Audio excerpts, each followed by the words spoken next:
Hello, fellow gamers. Kingdom Hearts was a game that was released in 2002 by the now famous game developer Tetsuya Nomura. Ever since, this game has had 12 other releases, meaning that there are 13 in total. Hey, maybe there's a connection. Nah. I mean, this game's number obsession aside, the original game, or the final mix version at least, as we will be using in this video, has a large number of easily missable features. And because I know many of the regular missable features have been pointed out already by other YouTubers, I'll try to keep to facts that you're extremely unlikely to know unless you're a Kingdom Hearts wizard. Starting off at number 1, we have the rarest item in the entire game. No, not the ultimate weapon. The rarest item in the game is actually Pretty Stones. The first place you can get a Pretty Stones on Destiny Islands on the second day after winning it from a race with Riku. You can repeat this race any number of times, and every time you do, you will get a Pretty Stone for winning. You can do this until you have 99 Pretty Stones in your inventory, which will net you 30 money in the original game, or 100 money in the final mix version for each one that you sell. This means you can have a maximum of 9,900 money immediately after leaving Destiny Islands. But onto the main point about Pretty Stones. The race with Riku is the only place in the entire game that you can farm them. Once you leave the islands, there are only 4 more in the entire game, and they're found in treasure chests.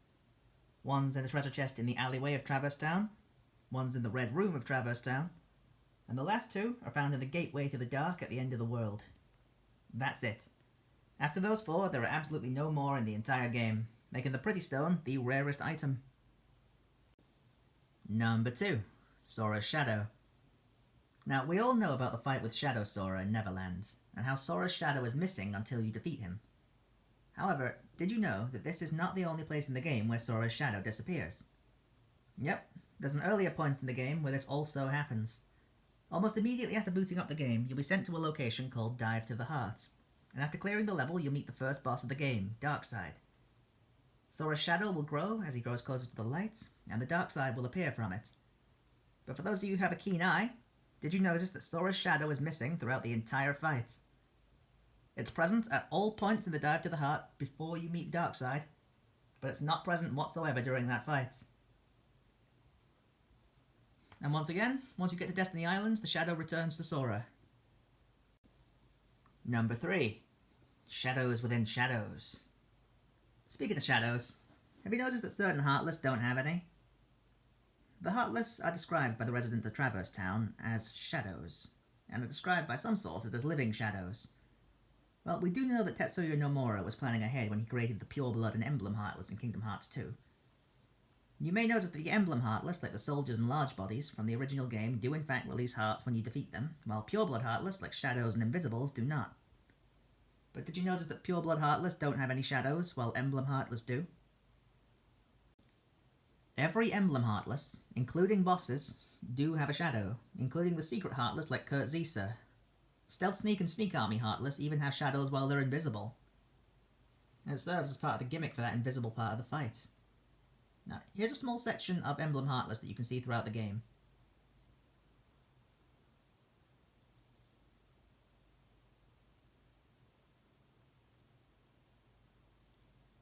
And here is every single Pure Blood Heartless that you can encounter in the game.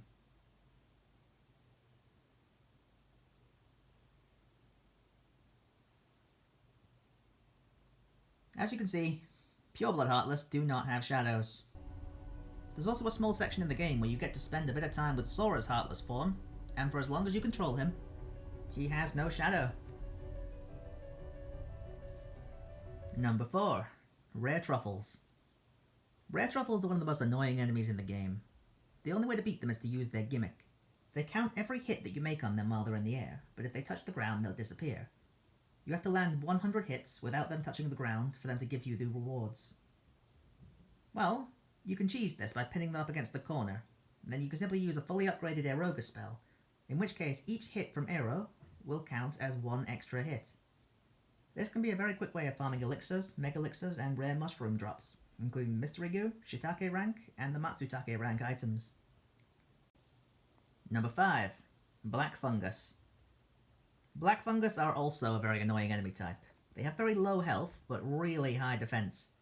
And if you take too long to defeat them, they'll transform into a metal form that will deflect every attack in your arsenal. They very rarely drop items, so what's the point in fighting them, you may ask? Well, I'm glad that you asked, because Black Fungus do in fact drop items consistently, you just have to defeat them with a critical hit.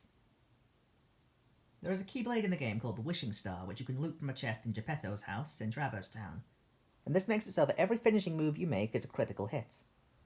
So, I hear you ask, why should we care? Why fight these mushrooms when you could just fight the more important ones, like the white mushrooms or the rare truffles? Well, they do in fact have a unique item drop, and it's the most expensive item in the game. It's called the Mystery Mold, and it sells for 9,999 money in the original Kingdom Hearts game, and 3,000 in the final mix version. Number 6. Huey, Dewey, and Louie. Okay, fun little note here.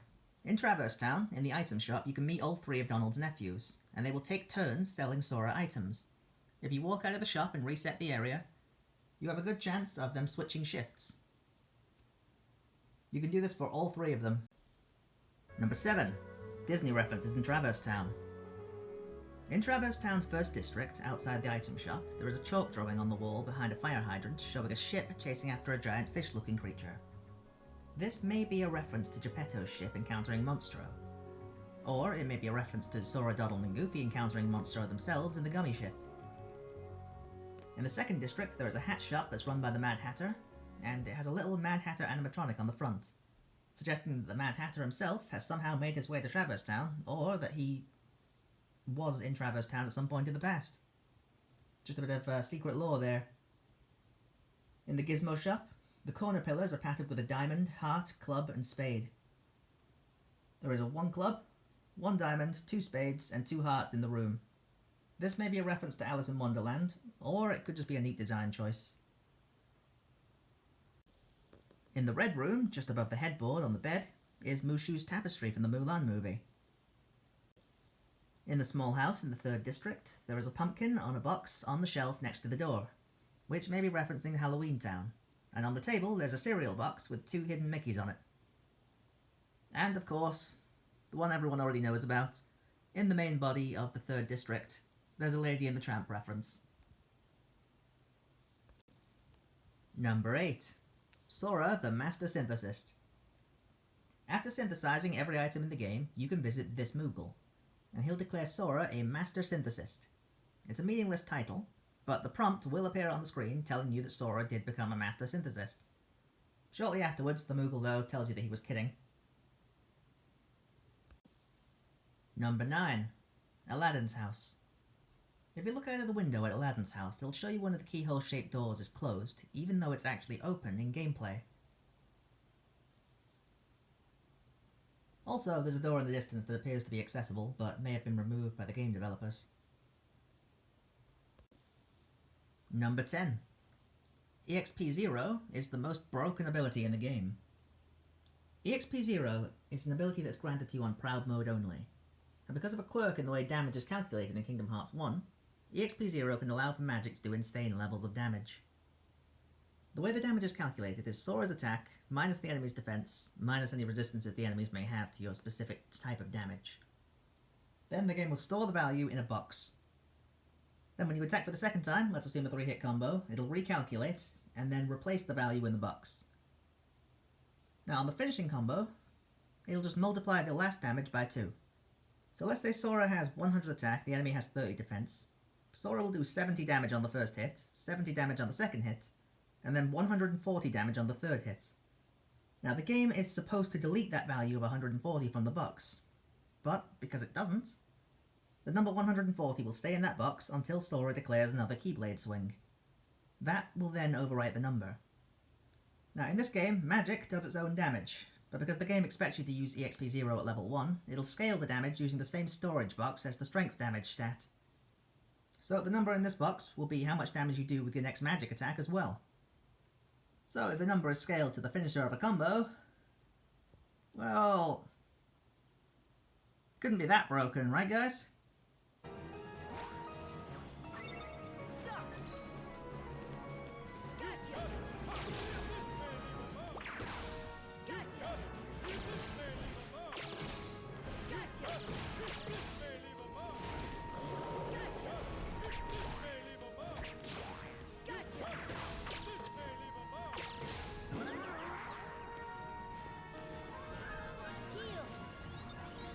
Oh, come on, dude. That's just one boss. You might be overreacting just a little bit.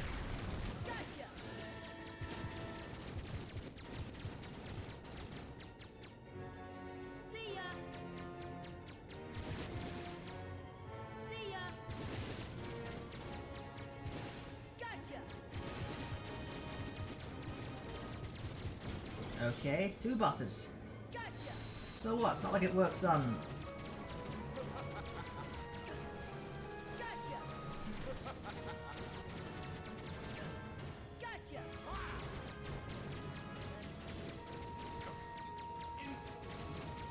Oh, come on, that fight's supposed to be easy. It's just a warm-up for the actual final boss. It's not like it works for... This should help. Heal. This should help. Win. This should help. Heal. See ya. See ya. Welcome the darkness. Heal. Gotcha. Is this the answer? Gotcha. Well... Okay, maybe it's a little bit broken. But at least it only works on story bosses, right? I mean, if it worked on secret bosses, then you could be a little bit...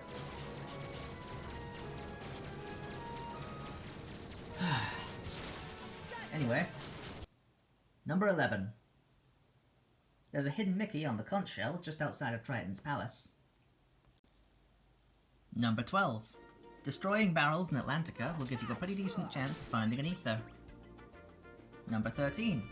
Every time you defeat Glut the shark, he will drop a high potion, and has a high chance of dropping an ether as well. Number 14. Donald has a tongue, which you can see by flying slightly below him in Neverland. I don't know what possessed the game developers to make a tongue for him, but... hey, he has one. He has one in Kingdom Hearts 1, it's canon now, you can't take that back. Number 15. At the clock tower in Neverland, there's a really low-resolution British flag that's waving over one of the towers over the Houses of Parliament. Number 16. Hollow Bastion's second visit.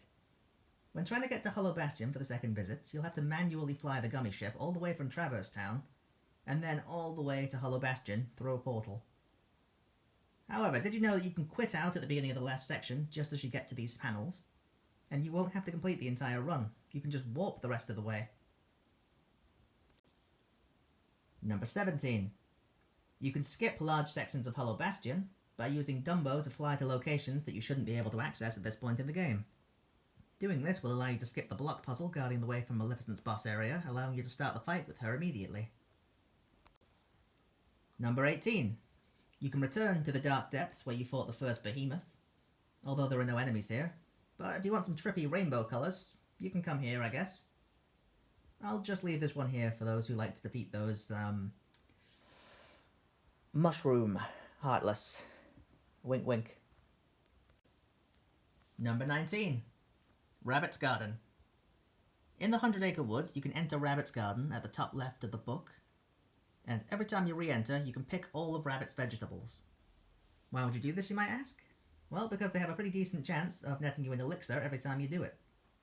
Sometimes, you can even get 2 elixirs from the same patch. However, it's not a reliable farming method because it's a little inconsistent. Number 20.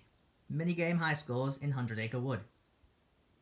In the 100-Acre Wood, you can get high scores in every minigame, and if you do, Owl will give Sora an extra cheer ability to extend the length of your summons. Number 21. Trapping the pot centipede. In Agrabah, you can use Simba's Roar to destroy all the pot spiders before they connect with the head and tail of the pot centipede. This will leave him trapped in the Palace Gates section of the map and will allow you to go to town on him without having to run away. He won't break any of the barriers between the sections if he doesn't have any pot spiders forming his body. So all he can do is just spin in place like my uncle after a night out, allowing you to just wail on him with your giant anime key sword. Number 22. Dumbo vs Malificent. If you summon Dumbo against Maleficent, she will stare longingly at his trunk as he splashes her with water. She won't even try and move out of the way. I think she secretly likes it, but can't admit it in front of Riku, so she just looks at us with a bit of mild annoyance. But then again, maybe she's just impressed by the size of Sora's pachyderm. Anyway, moving on. Number 23, Sora's Stando. During the Maleficent fight, you can shout Zawardo, and time will stop, allowing you to combo away all of her health before she even knows what's happening. This is a canon recognition that Dio would defeat Maleficent, but anyway, speedrunners like to use this tactic to cheese the entire fight. You wouldn't think a Master Magician would be affected by time magic, but no, it works. On a side note, she still retains her secret weakness even in dragon form. Oh my god, no wonder she's evil. Number 24. Underneath Maleficent's boss room, just outside where we flew up with Dumbo. Well, oh wow, it's like she knew something. No, seriously, that ledge is just low enough for a baby elephant to fly up. Coincidence? I think not. Anyway, if we come back outside, we can fly underneath the block puzzle where we'll find a hidden door. Inside this hidden door is a hidden chest. And inside this hidden chest is the Royal Crown, one of the best MP items in the game. This is very useful for the fight with Riku, as you can spam all of Sora's broken limits without taking any damage. Number 25. Tarzan is secretly the smartest character in this game. Yep, you heard me right. Despite not speaking a single lick of, Japanese, English! he is instantly able to discern that Sora is looking for his friends. Sora then asks for Riku and Kairi, and Tarzan tells him, "Friends here." Turns out, he's right, because Kairi literally was walking in front of him in hallucination form just behind Tarzan, suggesting that Tarzan could somehow sense that Sora and Kairi were together, and that their hearts were connected. And now the famous scene where Tarzan says, "Not Clayton." He's able to correctly deduce that Clayton is no longer human.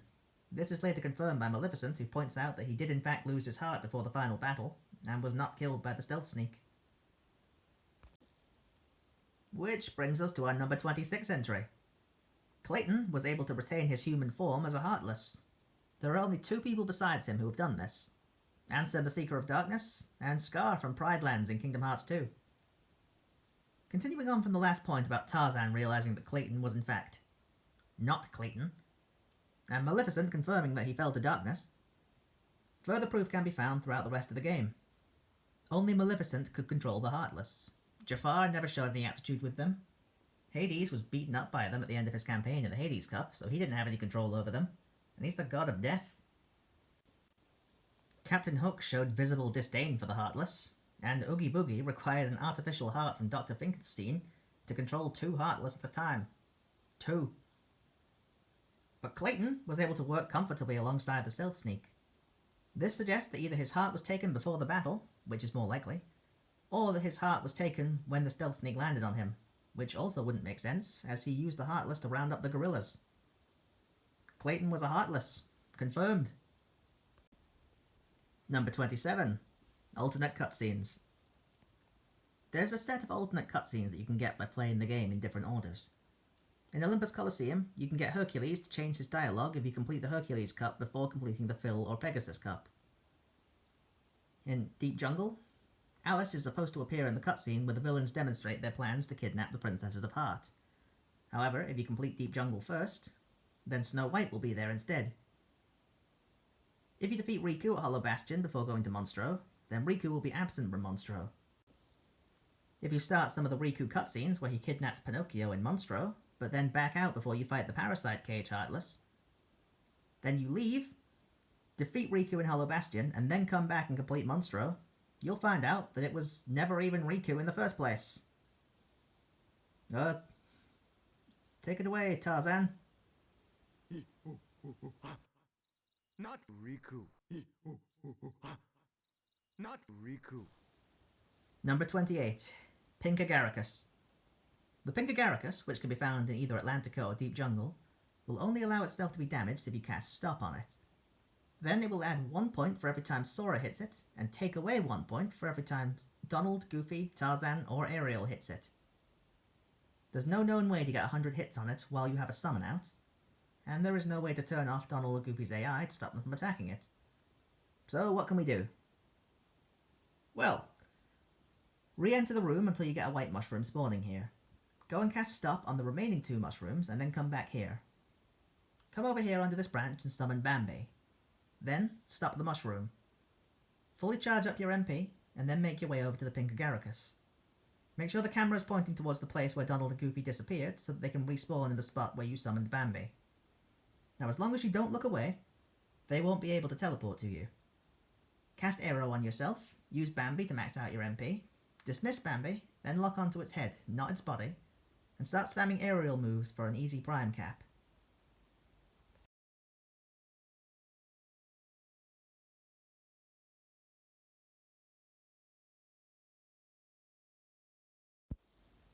Number 29. Hitting white mushrooms. We all know at this point that you're not supposed to hit the white mushrooms with the Keyblade because it makes them angry and they'll teleport away. Well, did you know that after you hit them with the third successful spell and you've made them happy, there is no way to make them sad again? So you can strike away with the Keyblade to restore your MP for the next mushroom. This also works if you accidentally make it mad by casting the wrong spell on it. Just hit it a few times to recover your MP until it disappears, and then you can try again with another mushroom. Number 30. The Arts. If you hit a white mushroom with the same spell 3 times in a row, it'll drop a secret item called a Spell Arts. You will have to travel around a bit, but if you collect every single Spell Art item, those being Fire Arts, Blizzard Arts, Thunder Arts, Aero Arts, Gravity Arts, Stop Arts, and Cure Arts, you can then visit Merlin and he'll give you the Dream Shield for Goofy. Number 31. The AGA Spells.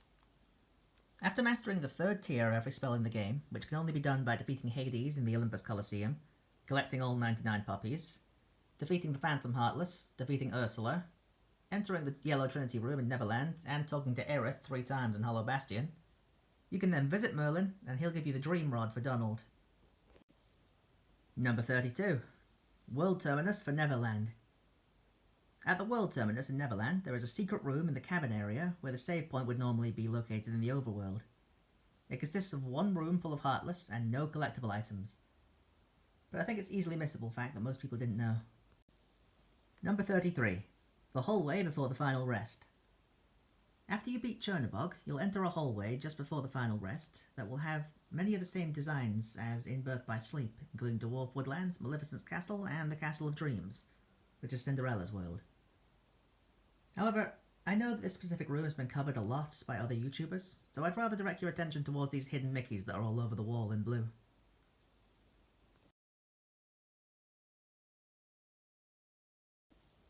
Number 34. Menuing in the final rest. Just after you defeat the behemoth in the final rest, you can glide over here to the Heartless emblem-shaped door, which will give you a few short frames where your menu is blue. This means you can access the menu here. This is used by speedrunners to access the menu to change from Oblivion to Oathkeeper, and also use a camping set to restore everyone's MP. Number 35. The timeline where Oogie Boogie wins.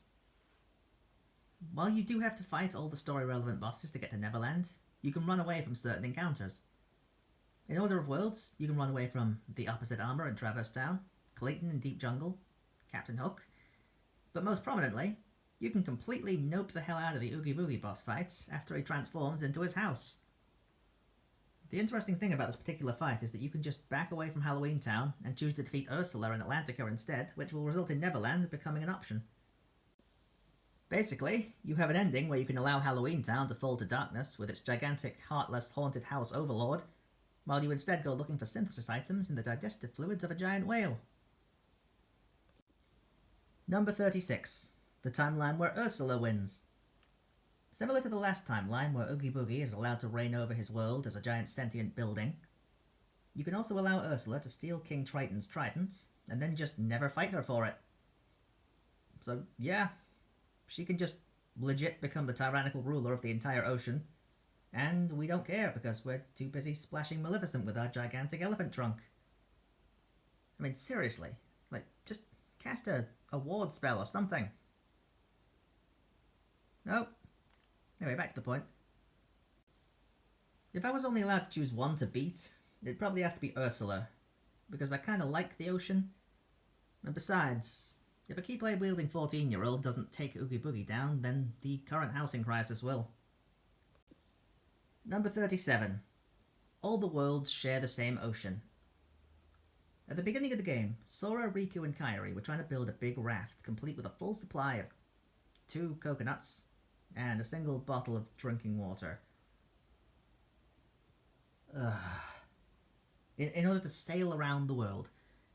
Now, this may seem ridiculous to you, unless they don't starve, or they're relying on Sora's inventory of high potions.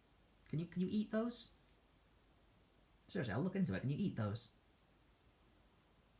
Anyway, it may seem ridiculous to you, because surely a Darwin Award of this magnitude will result in Charles Darwin himself descending from the final world to smack you with a giant stick. But hear me out. When you go to Deep Jungle, there is a globe just outside the tent that has a full display of the Earth and all of its continents, thus showing that Deep Jungle is set on Earth. Jane also has a book on her desk titled The Life of A Ape in Africa, which was pointed out by a few other YouTubers, which is just more evidence to show that Deep Jungle is set on Earth, specifically in Africa. But the same globe is found in Atlantica, showing that Atlantica is also set on Earth. This may indicate that certain other worlds may in fact be reachable just by sailing there on a raft.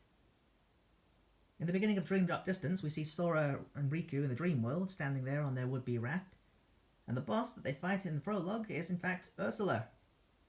Probably from that one timeline where we just let her rule the ocean. Yeah, take a hint, guys. Kill your Ursulas. Number 38. Hercules and Ariel are second cousins. Yeah, this one's been roaming around for a while, and not just in Kingdom Hearts. But here it goes. Ariel's father, and the ruler of the seas, is Triton, a Greek merman god who is the son of Poseidon. Hercules' dad is Zeus, aka Poseidon's brother. Therefore Hercules and Triton are cousins, which makes Ariel his second cousin. It's a shame they never met, it would have been a fun bit of dialogue. But it does explain how Triton knew about other worlds. And on a further note, it may also explain why the Atlantica Ocean is set in every world. As the ruler of the sea, Triton would rule over every sea, including the one at Destiny Islands. Number 39. All worlds share the same sky.